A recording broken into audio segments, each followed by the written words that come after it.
शांति। अभी अभी हम सब ने एक प्यारा सा गीत सुना। जैसा सोचोगे वैसा बन जाओगे, जैसा कर्म होगा वैसा फल पाओगे। ये कहावतें इतनी सत्य है, सार्थक है,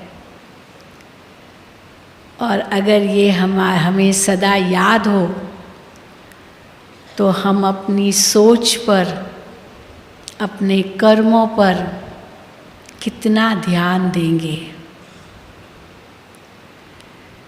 क्योंकि जैसा सोचोगे वैसा बन जाओगे, ये कितनी बड़ी बात है। हम दिन भर में कितनी बातें सोचते हैं, कुछ अच्छी बातें भी सोचते हैं, लेकिन कई नकारात्मक बातें भी सोचते हैं, कई व्यर्थ बातें भी सोचते हैं। तो जो हम सोचते हैं वही बन जाता है। जैसा कर्म होगा वैसा ही फल मिलेगा। अगर ये सदा हमें याद रहे तो हम अपनी सोच पर, अपनी वाणी पर, अपने कर्मों पर कितना ध्यान देंगे। क्योंकि जैसा लक्ष्य होगा वैसे ही लक्षण आएंगे। ये भी कहावत प्रसिद्ध है। और बाबा ने तो हमें कितना ऊंचा लक्ष्य दे दिया है, जो आज तक मनुष्य आत्माएं किसी को नहीं दे सकी। वैसे तो बाबा हर मुरली में, चाहे वो साकार मुरली हो, चाहे अव्यक्त मुरली हो, बहुत बड़े बड़े टाइटल देते हैं, बहुत बड़े बड़े स्वमान देते हैं। पर आज की जो मुरली थी उसमें तो बाबा ने हमें कितना ऊंचा चढ़ा दिया। बाबा ने हमें कहा कि आप ही सारे सृष्टि चक्र के लिए, सारी विश्व की आत्माओं के लिए विधान बनाने वाले हो, लॉ मेकर्स हो। लॉ मेकर्स कौन होते हैं? अभी लोकसभा के इलेक्शंस होने वाले हैं ना, तो किन किन को टिकट मिल रही है, किन की टिकट कट रही है, कौन आ रहे हैं, कौन जा रहे हैं, ये सारा दिन न्यूज़ में आता रहता है। तो किन को टिकट मिलेगी? क्योंकि जो लॉ मेकर्स हैं, जो पार्लियामेंट है, जहाँ इतनी बड़ी लोकसभा, राज्यसभा बनेगी, मानो लोकसभा बनेगी, उसमें जो जो विजयी होंगे वही मेंबर बनेंगे। जिन्हों को इतने वोट मिले हैं वही मेंबर बनेंगे। तो वो सरकार जो बनती है वो तो हमारे वोटों से बनती है। जिनको हम वोट देते हैं वही सरकार के रूप में हमारे सामने आते हैं, जिसको प्रजातंत्र कहेंगे। प्रजा ही प्रजा को चुनती है। लेकिन कई बार वो कैसे होते हैं पता नहीं चलता है, तो भी चुन के आ जाते हैं चुनकर। वैसे तो यही कोशिश होती है कि उनको ही टिकट मिले, वही चुने जाएं, या वही आगे अपना आवेदन करें जिनका कोई पूर्व रिकॉर्ड बुरा नहीं है, कोई जेल में नहीं गए हैं, कोई अपराध नहीं किया है। ये सब भी बहुत ज़रूरी है। लेकिन फिर भी कई आ जाते हैं, पैसे के बल से ही आ जाते हैं। लेकिन बाबा जो हम बच्चों को कहते हैं कि तुम कानून बनाने वाले हो। जैसे लोकसभा में कानून बनते हैं, उसमें बहुमत होती है, और जो बहुमत हुई वही विजयी कहलाते हैं। लेकिन वो सब सही हो ये ज़रूरी भी नहीं है, इससे सभी का लाभ होगा ये भी ज़रूरी नहीं है, क्योंकि आजकल दुनिया में स्वार्थ कितना भरा पड़ा है। हर एक अपना ही स्वार्थ देखता है। समाज का इसमें क्या कल्याण होगा उसकी सोच कुछ कम है। पहले मैं, उसके बाद सब कुछ। हाँ, पहले मैं पसंद, फिर लोग पसंद, फिर देश पसंद या जो भी। और यहाँ बाबा कहते हैं पहले प्रभु पसंद। जो प्रभु को पसंद है वही मुझे पसंद है। जो बाबा की श्रीमत है वही मेरे कदम है।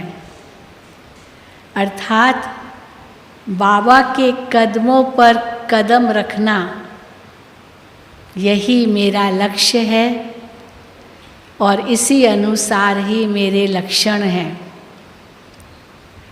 इसलिए बाबा ने जो हम बच्चों को कितना ऊंचा लक्ष्य दिया है, और उस लक्ष्य के मुताबिक जो लक्षण होंगे उसी के आधार पर सारी जनता चलेगी, सारी दुनिया चलेगी। वो तो एक लीडर होगा और उसके पीछे कई लोग होंगे। यहाँ तो बाबा हम बच्चों को, सभी बच्चों को लीडर बना रहे हैं, क्योंकि हम ही लीड करेंगे, हम ही राज्य करेंगे, और उसके लिए हम ही विधान बनाएंगे, कानून बनाएंगे, नियम बनाएंगे। जिसको बाबा दूसरे शब्दों में कहते हैं, आप जैसा करोगे आपको देख दूसरे भी करेंगे। आपको सारी दुनिया देख रही है, तो हमको देखकर वो करेंगे, तो हमारे ऊपर कितनी बड़ी जिम्मेदारी है। तो कानून बनाने वाले भी हम हैं, हमको फॉलो करने वाले भी अनेक हैं, तो हमें कितना सावधान रहना पड़ेगा, क्योंकि दुनिया हमको देख रही है। बहुत बड़ी अपेक्षाएं हम में रख रही है। कितनी बड़ी जिम्मेदारी हम बच्चों को मिली हुई है। ये भगवान ने हमें जिम्मेदारी दी है। क्या जिम्मेदारी दी है भगवान ने हमें? कि तुम्हें नई दुनिया बनानी है, देवी देवताओं का राज्य स्थापन करना है, और उसमें ऊंच पद पाना है। और आप जैसा करेंगे वैसा दूसरे आपको देखकर फॉलो करेंगे। ये कितनी बड़ी जिम्मेदारी है। अब इस जिम्मेदारी को समझते हुए हम अपने आप से पूछें कि बाबा ने जो हमें इतना ऊंच लक्ष्य दिया है उसके मुताबिक हमारे लक्षण हैं। क्या क्या लक्ष्य दिया है बाबा ने हमें? वैसे देखा जाए बाबा ने जो हमें स्वमान दिए हैं ये भी एक लक्ष्य के रूप में है। ऐसे नहीं है कि जो भी स्वमान दिए हैं वो सारे हमारे अंदर वो लक्षण आ गए हैं, ऐसे भी नहीं है। बाबा जब कहते हैं तुम होली हंस हो, हाँ पवित्र हंस हो, क्या हमारे में इतनी पवित्रता है? जिस उद्देश्य से बाबा हमें कहते हैं कि तुम इतने पवित्र हंस हो, मोती चुगने वाले हो, क्षीर और नीर को अलग करके अच्छाई को ग्रहण करने वाले हो, बुराई को त्यागने वाले हो। अब ये भी एक लक्ष्य है, हमें होली हंस बनना है।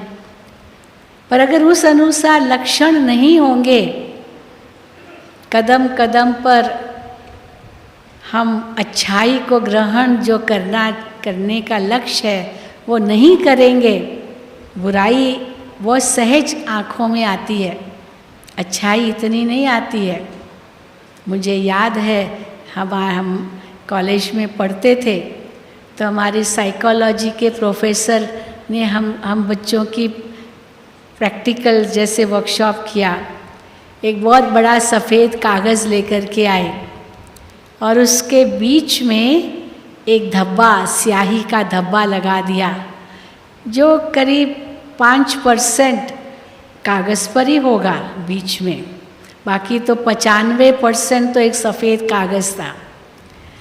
और क्लास में आकर के सबके आगे वो कागज़ बड़ा रख कर के दिखाया सबको, ये क्या है, ये क्या है। तो 95% जो भी विद्यार्थी थे उन सब ने एक ही जवाब दिया, ये स्याही का धब्बा है, धब्बा, हाँ, दाग है। जबकि वो स्याही का दाग केवल 5% कागज़ पर ही था और 95% कागज़ सफ़ेद कागज़ था। लेकिन जवाब क्या मिला? 95% ने कहा ये स्याही का धब्बा है। उन्होंने सफ़ेद कागज़ जो इतना बड़ा है वो तो देखा ही नहीं, वो स्याही दिखाई दी। और 5% विद्यार्थियों ने कहा ये सफ़ेद कागज़ पर थोड़ा सा स्याही का धब्बा है।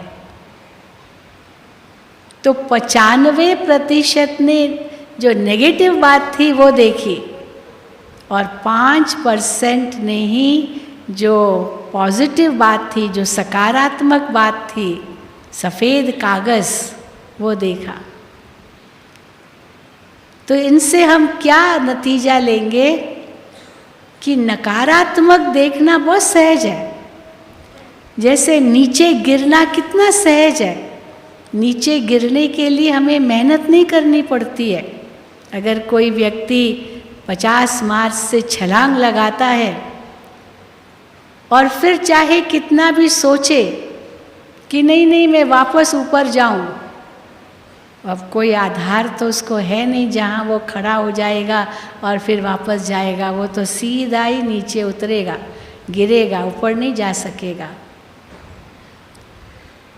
भले आधे में ही सोच चला लेकिन वो तो सीधा ही नीचे आ जाएगा, अपनी हड्डी गुड्डी सब तोड़ देगा, ओम शांति हो जाएगा।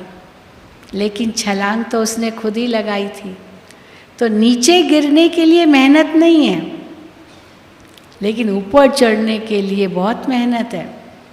आज भी बाबा ने कहा कोई चढ़ाई चढ़ता है तो हाँफता है ना, हाँफेगा, क्योंकि चढ़ाई है तो उसके लिए मेहनत है।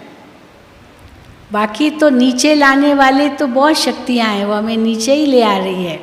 और जबकि माया का राज्य है तो माया के राज्य में तो नीचे ही आएंगे, क्योंकि माया यही देखती है कि मेरे ग्राहक भगवान के क्यों बन रहे हैं, इसीलिए कोशिश करेगी हमको हराने की। लेकिन बाबा ने हमें बहुत ऊंचा लक्ष्य दिया है। क्या क्या लक्ष्य दिया है? ये स्वमान तो लक्ष्य है ही है, लेकिन ये स्वमान को प्राप्त करना ही लक्ष्य नहीं है।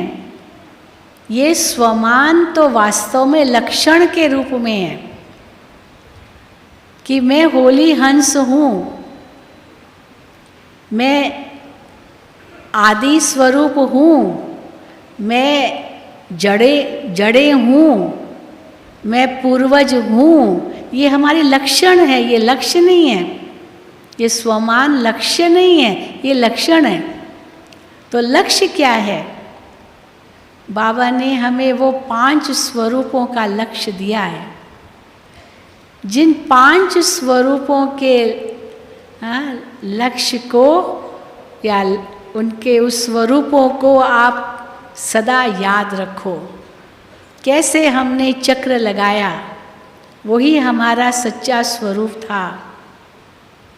मैं आत्मा परमधाम में बिंदी रूप में थी।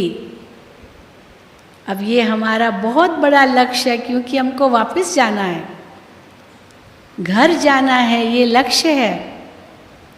तो घर में कैसे जाएंगे, उसके लिए क्या लक्षण चाहिए, वो बाबा बताते कि तुम्हारे जो अनादि गुण हैं, आत्मा के जो अनादि गुण, पवित्रता, शांति, प्रेम, सुख, आनंद, शक्ति, ये आत्मा के जो अनादि गुण हैं, उन अनादि गुणों में तुमको संपन्न बनना है।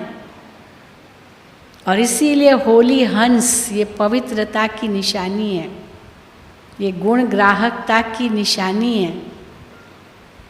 क्षीर और नीर को अलग करना परखने की शक्ति की निशानी है।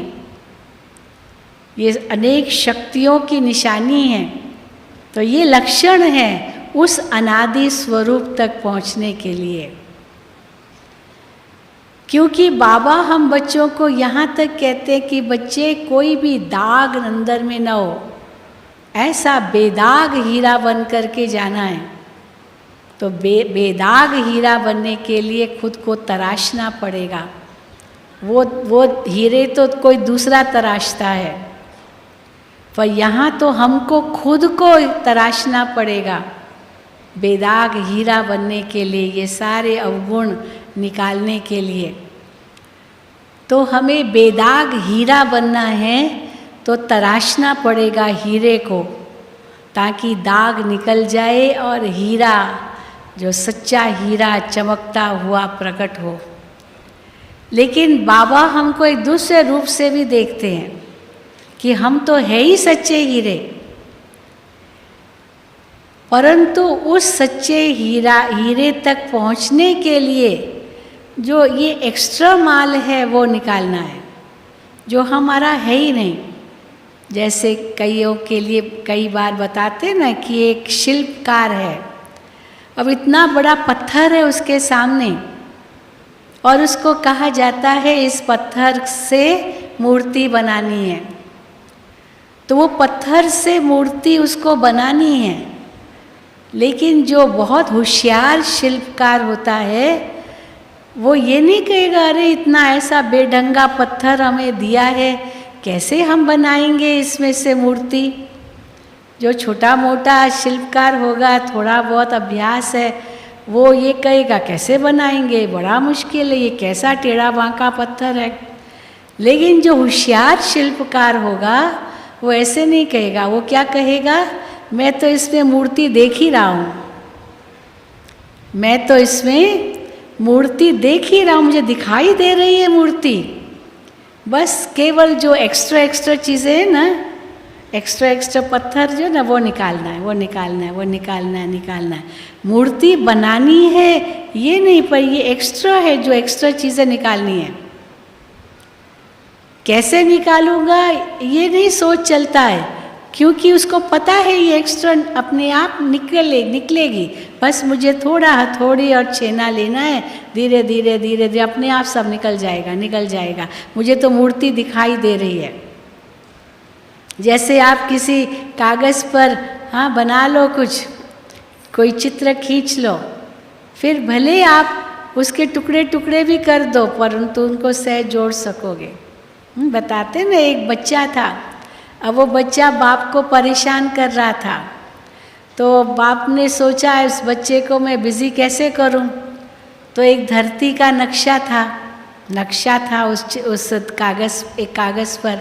तो उसने क्या किया, उसके टुकड़े टुकड़े कर दिए और कहा अब इसको जोड़ो।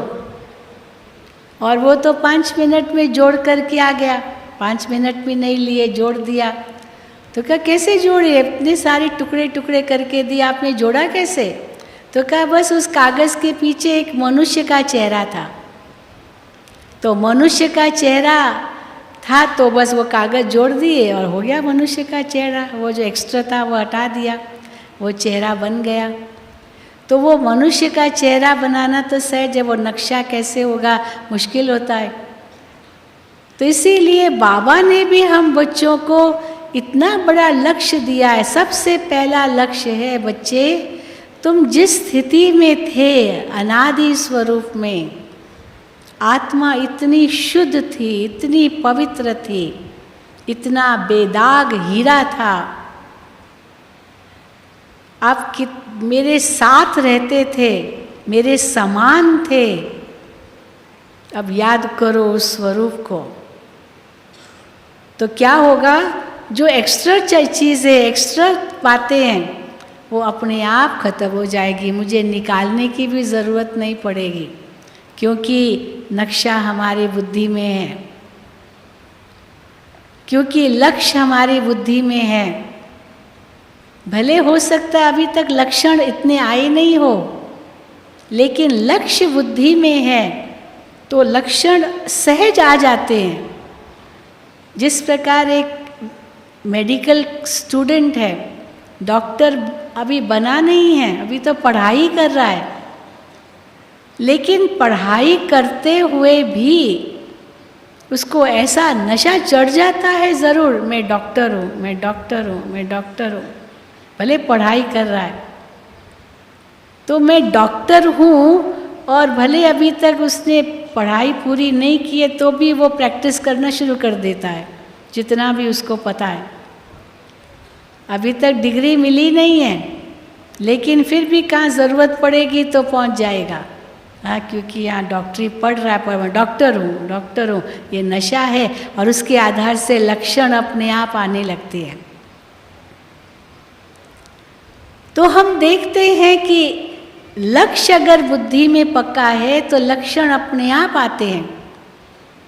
जब मैं आत्मा कहती हूँ, मैं एक शांत स्वरूप आत्मा हूँ, मैं अशांत नहीं हूँ, ये कहना भी नहीं पड़ता है। इसलिए कहते हैं ना कि भाई अगर गुस्सा आता है तो ये नहीं कहो कि मुझे गुस्सा नहीं आना चाहिए, मुझे गुस्सा नहीं आना चाहिए। अगर कहेंगे गुस्सा नहीं आना चाहिए तो गुस्सा आएगा, क्योंकि गुस्से को ही तो याद किया आपने। अगर याद ही गुस्से को किया तो गुस्सा कैसे नहीं आएगा? गुस्सा नहीं आना चाहिए पर याद गुस्से को किया, तो जो चीज़ नहीं याद आनी चाहिए उसी को ही तो याद कर रहे हो।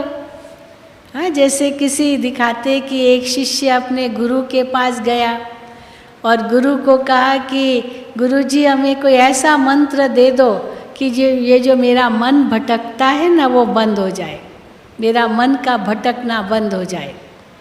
तो मैं क्या करूं मेरा मन का भटकना बंद हो जाए? तो गुरु ने उनको एक मंत्र दिया, कहा ये जपो, लेकिन याद रखना कि जिस समय ये मंत्र जाप कर रहे हो उस समय बंदर याद नहीं आना चाहिए। समझ गए ना? बंदर याद नहीं आना चाहिए। अब मंत्र क्या जप रहा है? बंदर याद नहीं आना चाहिए, बंदर याद नहीं आना चाहिए, यही कहता रहा तो क्या हुआ? क्या हुआ? हाँ, बंदर ही याद आता रहा। बंदर याद, अरे बंदर याद नहीं आना चाहिए तो पहले बंदर याद आएगा ना तभी तो बंदर नहीं याद करना है ये याद आएगा, पर पहले बंदर याद आया। कई बार जैसे कई मेडिटेशन सिखाते हैं तो वो क्या कहते हैं? असोच बनो, कुछ भी सोचना नहीं है, कुछ भी सोचना नहीं है, शून्य शून्य शून्य, ब्लैंक ब्लैंक ब्लैंक, बस ब्लैंक, कुछ भी नहीं सोचना है। अब वो ये सोचता है कुछ भी नहीं सोचना है, कुछ भी नहीं सोचना है, कुछ भी नहीं सोचना। अब ये भी तो सोच है, कुछ भी नहीं सोचना भी तो सोच है कि नहीं है? ये सोच तो सोच तो है ही है, तो कैसे कुछ भी नहीं सोचेंगे? अब बाबा ने हमें ऐसे नहीं सिखाया। बाबा हमें क्या कहते हैं कि जो तुम्हारा लक्ष्य है उस लक्ष्य के मुताबिक सोचो, मैं क्या हूँ, मैं असल रूप में क्या हूँ। मैं ये नहीं सोचूं कि मैं अशांत नहीं हूँ, मैं क्रोधी नहीं हूँ, मैं लोभी नहीं हूँ, पर मैं शांत स्वरूप हूँ, मैं शुद्ध स्वरूप हूँ, मैं संतुष्ट आत्मा हूँ। अब ये जो हम मेडिटेशन करते हैं उसके मुताबिक उस लक्ष्य को बुद्धि में रखा तो लक्षण अपने आप आते हैं, मेहनत भी नहीं करनी पड़ती है। तो जब बाबा हमें कहते हैं जैसा लक्ष्य वैसे लक्षण, ये लक्षण आने मुश्किल नहीं है, क्योंकि बाबा हमें हमारा कर्तव्य याद दिलाते हैं। तो जैसे ये लक्ष्य हमें मिला कि हमें घर जाना है, तो कैसे जाना है? बिल्कुल हल्के होकर जाना है। तो जब हल्के होना है तो सोचा और हो गए हल्के। ये बोझ नहीं होना चाहिए, बोझ नहीं होना चाहिए, बोझ नहीं होना चाहिए, ये सोचेंगे तो बोझ कभी हल्का नहीं होगा। पर मैं हल्की हूँ, आत्मा हूँ, डबल लाइट हूँ, एक बिंदी हूँ, प्रकाश रूप हूँ, और एकदम हल्की हूँ। लाइट माना दो अर्थ हो गए, एक प्रकाश एक हल्का। तो एकदम हल्की हूँ, तो हल्के हो जाएंगे।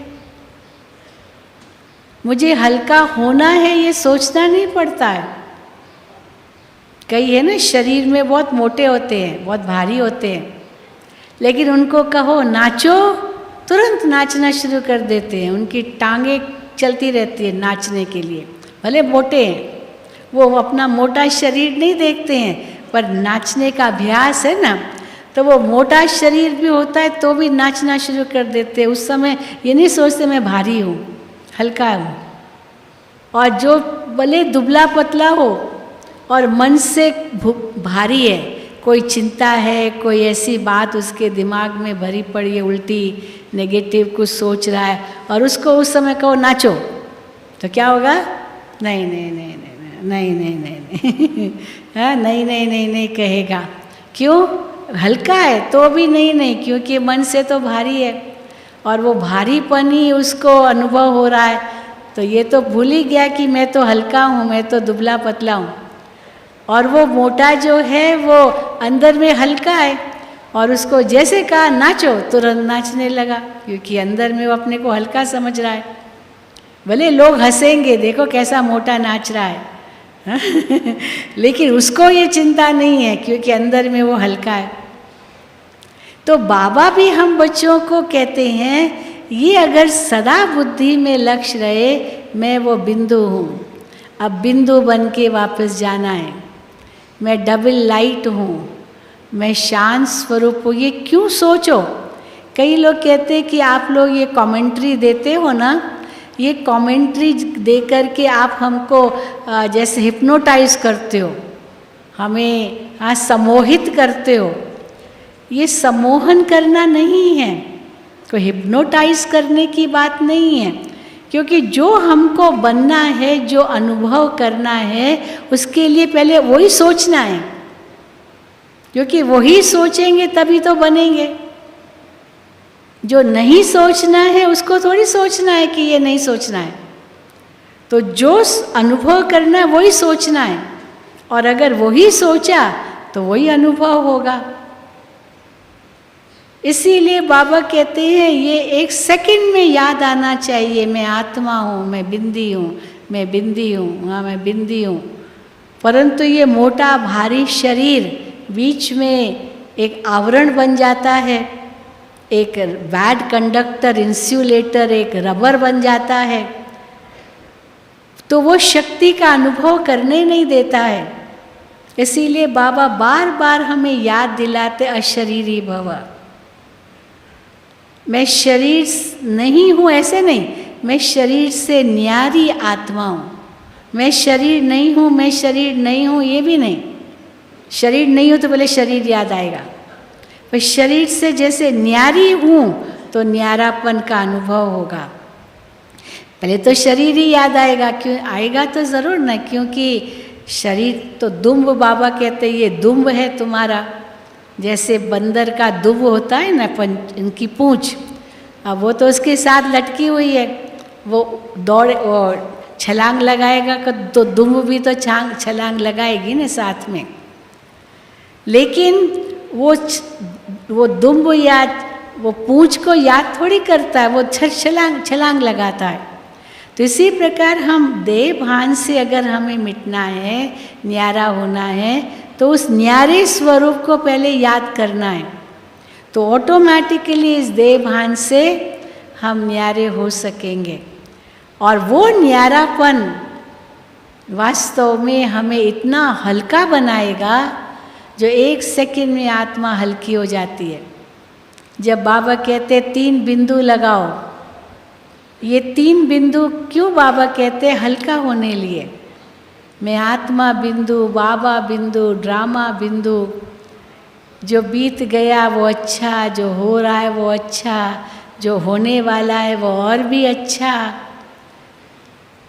ये ड्रामा का बिंदु, और मैं आत्मा, बाबा की संतान, बाबा मेरा साथी। आज बाबा ने कितना कहा, 1000 भुजाओं वाला मेरा साथी, मैं अकेला नहीं हूँ।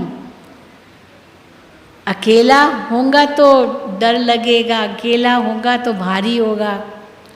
1000 भुजाओं वाला सर्वशक्तिवान बाप मेरे साथ है, तो 1 सेकंड में हल्कापन आ जाएगा। अब ये 3 बिंदु लगाना माना उस बिंदु तक पहुंचना जो मैं वास्तव में बिंदु हूँ। आत्मा सब हिसाब किताब चुकतू करके अपने परम धाम पहुँच गए। जो बाबा कहते कोई योग बल से चुकतू करेंगे, कोई भोग बल से चुकतू करेंगे, यानी सजा बल से चुकतू करेंगे। तो सजा बल भी तो चुकतू करने का माध्यम है ना। लेकिन सजा बल से अगर चुकतू करेंगे तो फिर जो योग बल से प्राप्ति होती है वो नहीं होगी, क्योंकि सजा बल में तो बहुत थकावट होगी। तो फिर वो सच्चे सुख का आनंद नहीं ले सकेंगे, जो सत्युगी सुख का आनंद है। इसीलिए बाबा हमेशा कहते हैं डबल लाइट बन जाओ, 1 सेकंड में न्यारे हो जाओ, छोड़ो तो छूटो। अगर एक पंछी डाली को पकड़ के रखता है, अपने पंजों से पकड़ के रखा है, और वो सोचे मैं उड़ूँ, मैं उड़ूँ, मैं कैसे उड़ूँ, मैं कैसे उड़ूँ, उड़ नहीं पाएगा। पंख होते हुए भी वो उड़ नहीं पाएगा, क्योंकि डाली को छोड़ा नहीं है। देख रहा है दूसरे पंछी तो उड़ रहे हैं, मैं क्यों नहीं उड़ रहा हूँ, लेकिन भूल जाता है कि डाली को मैंने ही पकड़ के रखा है, पंख तो मुझे भी है। तो केवल मैं उड़ूँ, मैं उड़ूँ, मैं उड़ूँ, यही सोचने की बात नहीं है। पर डाली छोड़ो तो उड़ तो सकोगे 1 सेकंड में, पंख तो हैं आपको। आत्मा को वैसे ही पंछी माना गया, आत्म पंछी। तो 1 सेकंड में आत्मा उड़ गई। हाँ, वैसे भी जब शरीर छोड़ता है इंसान, अनुभव भी आप लोगों ने किया होगा कैसे कोई शरीर छोड़ता है। हाँ, वो इतनी पीड़ा में, इतनी पीड़ा में, इतनी पीड़ा में है, हमको लगता है कि बेचारा बंधन से मुक्त हो जाए, मुक्त हो जाए। हाँ, ये बहुत पीड़ा है उसको, बहुत पीड़ा। और जैसे आत्मा निकलती है 1 सेकंड में शांत, आत्मा उड़ गई, शांत हो गई, हो गया शरीर भी शांत। तो मैं आत्म पंछी इतना हल्का हूँ, इतना हल्का हूँ, ये सारा बोझ नीचे और मैं ऊपर। तो जब बाबा कहते हैं चढ़ाई भी नहीं चढ़ो, उड़ती कला का अनुभव करो, आज बाबा ने कहा, तो उड़ती कला का अनुभव माना छोड़ो तो छूटो। धरनी के आकर्षण से ऊपर आ गए। कई लोग हवाई जहाज में चढ़ने में ही डर लगता है लोगों को। एक बहन से मैंने पूछा कभी आप हवाई जहाज में गई हो? कहती ना बाबा, ना बाबा, डर लगता है, डर लगता है। हाँ, हवाई जहाज में। और कई लोग तो हवाई जहाज़ों में सारा दिन घूमते रहते हैं ना, कोई डर नहीं। डर लगता है क्योंकि नीचे से ऊपर आना हिम्मत चाहिए, लेकिन नीचे से ऊपर आना मुश्किल नहीं है। नीचे का छोड़ो तो छूटो, चढ़ गए ऊपर। मैं आत्मा इस शरीर से हल्की, मैं न्यारी। और जैसे मैंने ये सोचा मैं इतनी हल्की, तो कितनी शुद्ध हूँ, फिर भले मैं शरीर में आई, लेकिन कौन सा शरीर मिलेगा? अब सतयुगी दुनिया में आओ, कौन सा शरीर मिलेगा? पावन शरीर मिलेगा। अभी तो आत्मा पावन बन रही है, अभी ये शरीर पावन नहीं बन रहा है। ये शरीर तो तमो प्रधान तत्वों से बना हुआ है, विकार की बीज है। इसलिए ये कलयुगी शरीर तो रोगी शरीर या जो भी है वो है, पता है। लेकिन मैं आत्मा इनसे न्यारी बनी और मुझे ये विश्वास है कि मैं आत्मा शुद्ध पावन बनी तो मुझे एक पावन शरीर मिलेगा, और वो पावन शरीर दैवी शरीर होगा। हाँ, जैसे ब्रह्मा बाबा अपना अनुभव सुनाते हैं। ब्रह्मा बाबा का अनुभव मुरलियों में आप सुनते होंगे। बाबा हिस्ट्री हॉल में बैठ करके, कैसे गद्दी पर बैठ करके लक्ष्मी नारायण के चित्र को देखते थे। कल भी बाबा ने मुरली में कहा, इतना नशा चढ़ता था बाबा को लक्ष्मी नारायण के चित्र को देखकर, श्री कृष्ण के चित्र को देखकर, मैं ये बनने वाला हूँ, मैं ये बनने वाला हूँ। इतना बूढ़ा शरीर, 90 साल का बूढ़ा, लेकिन कृष्ण का फोटो देख करके बाबा खगियाँ मारता था। खगियाँ समझते हैं? ये जो कंधा है ना, ऐसे ऐसे ऐसे ऐसे ऐसे बाबा करता, जैसे छोटा बच्चा करता है ना, वैसे बाबा करता। मैं ये बनने वाला हूँ, मैं ये बनने वाला हूँ। बिल्कुल इतने छोटे बच्चे की तरह, इतना इनोसेंट बाबा हो जाते थे। बॉडी लैंग्वेज बाबा की बहुत वंडरफुल थी, इसीलिए ऐसे लगता बाबा को देखते ही रहे। इतनी बॉडी लैंग्वेज वंडरफुल थी बाबा की। शरीर के हाव भाव दिखाई देते थे। कई लोग भारी होते हैं ना, तो बस सीधा ऐसे ही बैठ करके ऐसे बोलेंगे जैसे पता नहीं क्या बोल रहे हैं। कोई तो एक्शन से करेंगे तो बड़े अच्छे लगते हैं, क्यों नहीं अच्छे लगते हैं? तो इसीलिए बाबा भी ऐसे ही थे, वो इतने हल्के रहते थे बाबा। बाबा ने कल मुरली में क्या कहा कि पहला ही साक्षात्कार बाबा को हुआ, विष्णु चतुर्भुज का साक्षात्कार हुआ, और विष्णु ने मुझे वरदान दिया, अहम चतुर्भुज तत्त्वम, तुम भी मेरे जैसे ही हो। तो बस नशा चढ़ गया, मैं जैसे हूँ, मैं भी यही हूँ, मैं भी यही हूँ। फिर स्वर्ग का नरक के विनाश का साक्षात्कार किया, कलयुग का विनाश, तो एकदम वैराग आ गया। फिर स्वर्ग का साक्षात्कार किया कि ये तुमको बनाना है, तो जो नशा चढ़ गया बाबा को, जो 1 सेकंड में सब धक से छोड़ दिया। बाबा शिव बाबा ने जो डायरेक्शन दिया, अब ये सब अपनी चल अचल प्रॉपर्टी माताओं के नाम पर कर दो, उनके नाम पर विल कर दो।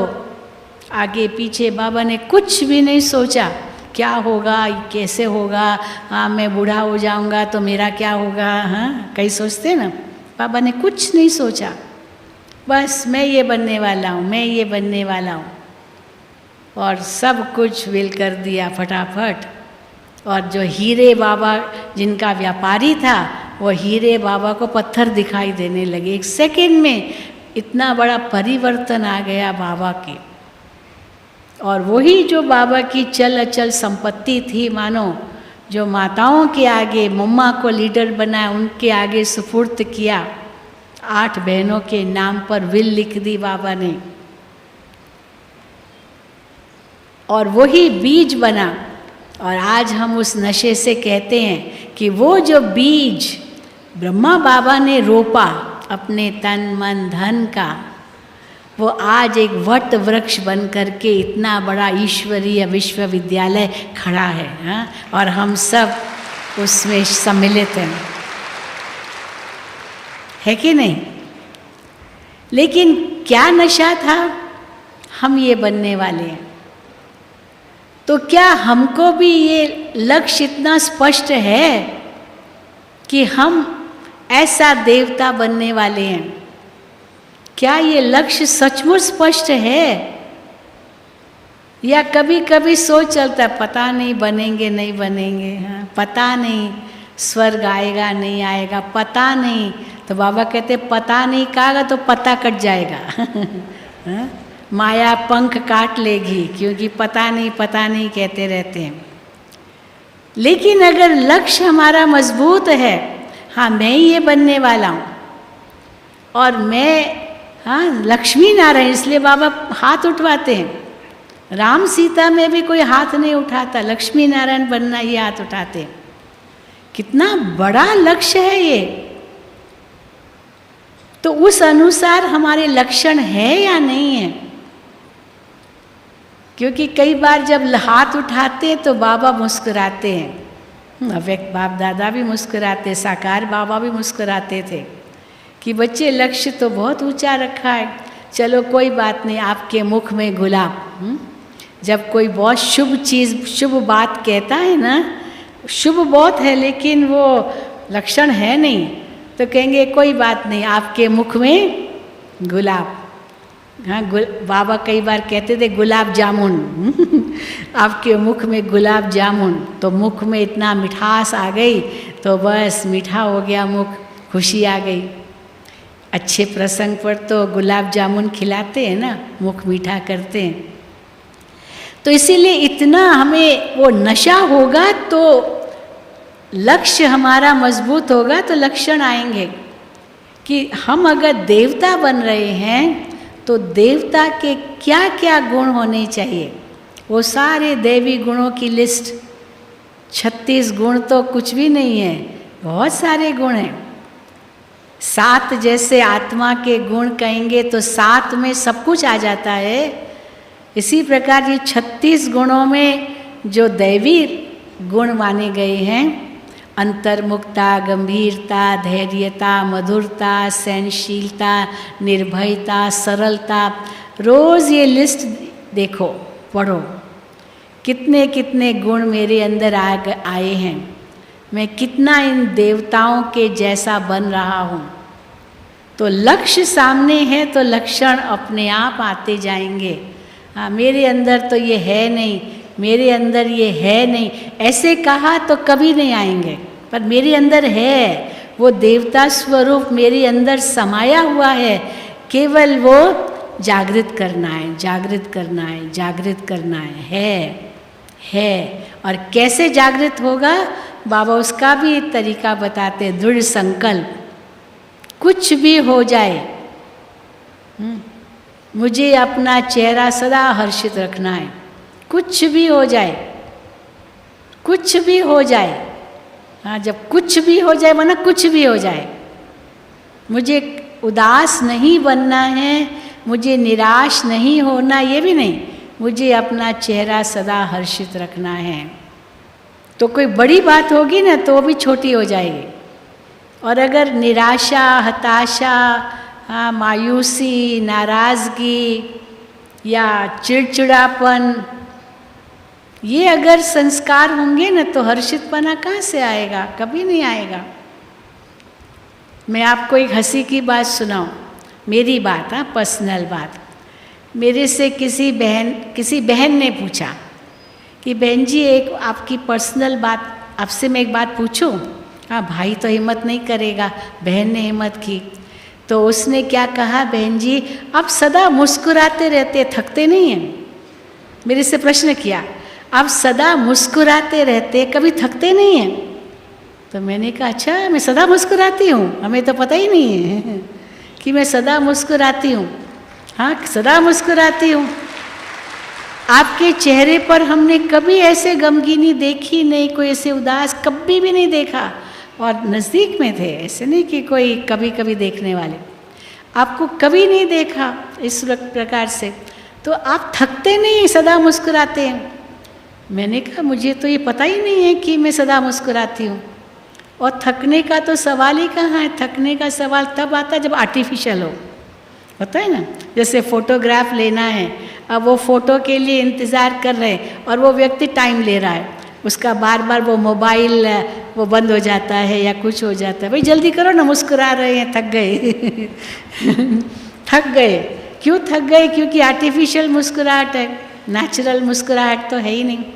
इसलिए कईयों का क्या करते हैं, जब वो नेचुरली मुस्कुरा रहा है तो फ़ोटो ले लेते हैं, तो कहेंगे अच्छा ये मेरा फ़ोटो ऐसा मुस्कुराता हुआ पड़ा, क्योंकि चेहरा तो उदास है।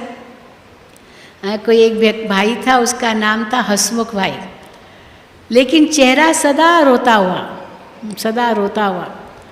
तो किसी ने उसको कह दिया भाई आपका नाम तो बड़ा अच्छा है, तो इस नाम के अनुसार आप सदा हर्षित रहो ना, हसमुख भाई नाम है आपका।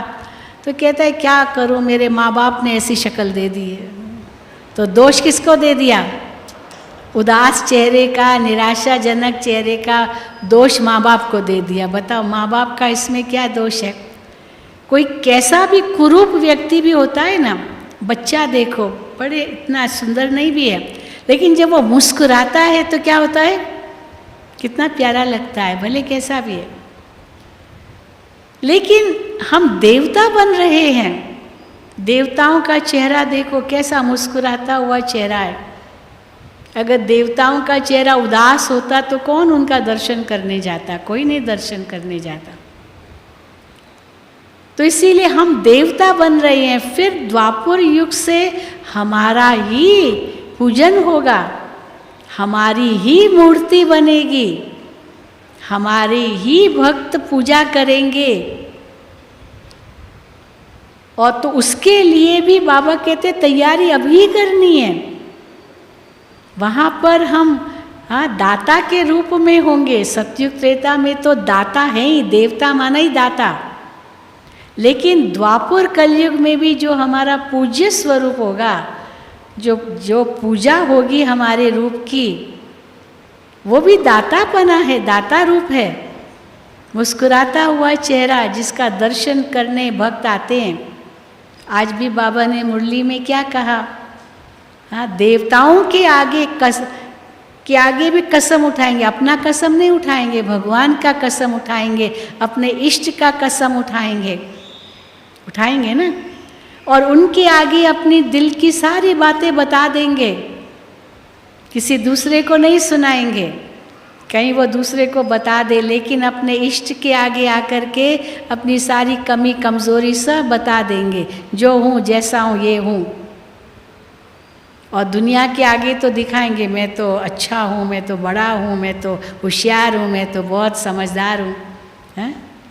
पर देवताओं के आगे, ईश्वर के आगे तो अपना सब कुछ जो उनका जो वर्तमान रूप है वो प्रकट कर देते हैं। तो आप सोचिए, हम ही वो इष्ट थे तो कितने ऊंचे हैं हम। और अभी अगर हम भक्त बन जाएं और फिर अपने ही इष्ट रूप के आगे हम कहें कि मैं तो नीच हूँ, पापी हूँ, दास हूँ, कपटी हूँ, कैसा लगेगा? भक्ति में तो गाते हैं, जब आरती करते हैं तो यही कहते हैं, हाँ यही कहते हैं ना, आप इतने ऊंच हो और मैं कैसा हूँ? मैं मूर्ख हूँ, कामी हूँ, पापी हूँ, कपटी हूँ, गंदा हूँ, बंदा हूँ, चरणों की धूल हूँ, मिट्टी हूँ, न जाने क्या क्या कहते अपने लिए। इतना हीन अपने को बताते देवताओं के आगे, भगवान के आगे। तो क्यों? क्योंकि एक आईना है कि वो कहाँ हम कहाँ। और बाबा कहते यही तुम थे। तो अभी तो हम ऐसे नहीं कहेंगे ना, मैं नीच हूँ, मैं पापी हूँ, मैं दास हूँ, मैं कपटी हूँ, लेकिन मैं पूजनीय रूप हूँ, मैं पूजा के योग्य हूँ। ये रूप पूजा के योग्य नहीं है, लेकिन द्वापर कलयुग में जो हमारा पूज्य स्वरूप होगा उसकी पूजा होगी, तो ये मेरी ही पूजा है। उस दिन भी बाबा की जो अव्यक्त मुरली चली उसमें बाबा ने कहा, एक बहुत अच्छी बात कही। हाँ, बाबा ने महात्मा गांधी की बात कही, गांधी जी। अब मान लीजिए गांधी जी का जन्मदिन है, अभी हम 2 अक्टूबर आती है, गांधी जी का जन्मदिन मनाते हैं। अब वो गांधी को शरीर छोड़े 48 माना 71 साल पूरे हो गए। 48 में शरीर छोड़ा, 31 या 30 जनवरी को, और अभी 2 अक्टूबर है इस साल, या जो भी अभी 30 जनवरी हुई और उनकी पुण्यतिथि थी, तो 71 साल पूरे हुए कहाँ 48 में, और अभी 2019 तो पुण्यतिथि का दिवस था और लोगों ने महात्मा गांधी की खूब महिमा की होगी। अब वो गांधी जी की आत्मा भी तो किसी नाम रूप में होगी कि नहीं होगी? इस जन्म में किसी नाम रूप में तो होगी ना। और क्या होगा, गांधी जी की ही आत्मा है और वो गांधी जी की महिमा कर रही होगी। कोई भी जीते जी ऐसे नहीं करेगा, क्योंकि वो दूसरे जन्म में आ गया तो उसको पूर्व जन्म का तो पता ही नहीं है। और बाबा कहते तुम बच्चे जीते जी अपनी महिमा सुन रहे हो। ये पूज्य जो देवी देवताओं की मूर्तियां हैं, ये जिनकी इतनी महिमा है, ये किनकी है? हमारी है। तो कितना ऊंचा लक्ष्य है और उस लक्ष्य अनुसार हमारे लक्षण हैं। ऐसे ही हम गंभीर भी हैं। अब देवताओं के आगे क्या नहीं कह दिया अपनी कमियां कमजोरियां, लेकिन देवताएं किसी और को कहते हैं क्या? भगवान के आगे अपनी कितनी कमियां बता देते हैं, लेकिन भगवान कभी किसको नहीं कहते। या भगवान को कोई गाली भी दे दे, लेकिन भगवान थोड़ी अपकारी पर अपकार करेगा। गाली देने वाले पर अपकार तो नहीं करेगा, फिर भी उपकार करेगा। भगवान क्षमा कर देगा। तो क्या हम भी बाप की तरह या देवताओं की तरह ऐसे क्षमाशील है, ऐसे क्षमा करने वाले हैं? वास्तव में अगर किसी को क्षमा कर देना, ये उनको क्षमा नहीं कर रहे हैं, खुद को क्षमा कर रहे हैं। क्योंकि अगर किसी को क्षमा नहीं की, मान लो, तो हम खुद को भी नहीं कर रहे हैं, क्योंकि दुखी तो होते रहेंगे ना। इसीलिए जब का छोड़ो तो छूटो, माना क्षमा करो और भूल जाओ। ये है छोड़ो तो छूटो। बाबा को सौंप दो, बाबा अब तुम जानो, तुम्हारा काम जाने, मेरा हिसाब किताब पूरा हुआ। बाबा वो समस्या ले लेगा, आपको चिंता करने की ज़रूरत ही नहीं। तो मानो कि हम पूज्य स्वरूप के आगे वो भक्त अपनी बातें देते हैं, अपनी कमी कमज़ोरी देते हैं, अपने आप को हल्का करते हैं, तो हम अभी चेतन में हैं और हम भारी है। मान लो कोई भी बात के कारण भारी है, किसने कुछ कह दिया, क्यों कहा, क्या मतलब है इसका, इसको ऐसे नहीं कहना चाहिए, चलो मैं भी इसको बताऊंगा, मैं भी कोई कम हूँ क्या, अब नेले पर देला। उसने तो केवल एक गाली दी और मैंने उसको थप्पड़ मार दी। गाली केवल दी, केवल मुख ही खराब किया, मैं तो हाथ भी खराब किया। पर ये हाथ कौन से हमारे मूर्तियों को कहते हैं ना, देवताओं के आगे जाते हैं तो उनकी जब महिमा गाते हैं तो क्या कहते हैं? नैन कमल, चरण कमल, हस्त कमल, कर कमल, हाँ मुख कमल, हृदय कमल। ये संगम की तो बात है। तो वो उनका एक एक अंग कमल समान, और ये मेरी ही यादगार है, तो मेरा एक एक अंग कमल समान है, तभी तो मैं पूज्य बनूंगा, कमल समान होगा तो। अब ये है वो लक्ष्य सामने रख करके लक्षण धारण करना। फिर आओ चौथा स्वरूप, हाँ बिंदु रूप, देवता स्वरूप, पूज्य स्वरूप। फिर आओ वर्तमान ब्राह्मण स्वरूप। ब्राह्मण कौन? ब्राह्मणों की कितनी महिमा है, जितनी महिमा शास्त्रों में ब्राह्मणों की है और किसी की नहीं है। हर शुभ कार्य में ब्राह्मण जरूर चाहिए। और बाबा कहते तुम सच्चे सच्चे ब्रह्मा मुख वंशावली ब्राह्मण हो। आज एक कुख वंशावली ब्राह्मण को भी कितना नशा होता है, लौकिक ब्राह्मण को। तुमको पता है मैं ब्राह्मण हूँ, यही कहेगा। हाँ? जाति का बहुत भान होता है आजकल। जाति, भारत में जाति ने तो बर्बाद कर दिया है। हाँ, ब्राह्मण का इतना नशा होता, मैं फलाना हूँ, मैं ये हूँ। और बाबा कहते वो तो सब, चाहे नाम ब्राह्मण है लेकिन काम तो शूद्र का कर रहा है ना। शूद्र का कर रहा है ना, विकारों के वश है तो शूद्र ही हो गए ना, बट कहलाएगा मैं ब्राह्मण हूँ। लेकिन बाबा कहते तुम सच्चे ब्राह्मण हो, ब्रह्मा की ओरिजिनल मुख वंशावली हो, जो ब्रह्मचर्य का पालन करते हो, ब्रह्म ज्ञान है जिसमें, ब्रह्म मुहूर्त में उठते हो, ब्रह्मा भोजन खाते हो, ये सब ब्रह्मा से संबंधित है। ये सब ब्रह्मा से ही संबंधित है। वही सच्चे ब्राह्मण हैं और वही हम कर रहे हैं। ऐसे सच्चे ब्राह्मण हम हैं। ब्रह्मा केवल great great great great grandfather नहीं है, लेकिन डायरेक्ट फादर बना है हमारा, डायरेक्ट उनकी संतान बनी है। अब ये नशा जब चढ़े, ये लक्ष्य हो, तब लक्षण आवे। तो ब्राह्मण हो तो ब्राह्मण के साथ साथ और क्या क्या बातें याद रहेगी, संगम युग भी कभी भूलेगा नहीं, वो सदा याद रहेगा। भगवान इस संगम युग पर आते हैं, वो भी याद रहेगा। क्या ज्ञान देते हैं, गीता ज्ञान, वो सारा ज्ञान बुद्धि में रहेगा। ये सब बातें ब्राह्मण हूँ ये समझने से, महसूस होने से लक्ष्य है, तो उसके लक्षण अपने आप आएंगे। और ब्राह्मण ही फिर फरिश्ता बनना हो, तो फरिश्ता बनना है, फरिश्ता बनना है। पर केवल बनना है नहीं, मैं हूँ। ब्रह्मा बाबा को हमने देखा अंतिम दिनों में, फरिश्ता की चाल, फरिश्ता स्थिति। हाँ, कैसे चल रहे हैं, देख रहे हैं, मिल रहे हैं, बिल्कुल फरिश्ता, जैसे फर्श के से कोई रिश्ता ही नहीं। इतने न्यारे प्यारे बाबा को हमने अनुभव किया लास्ट दिनों में।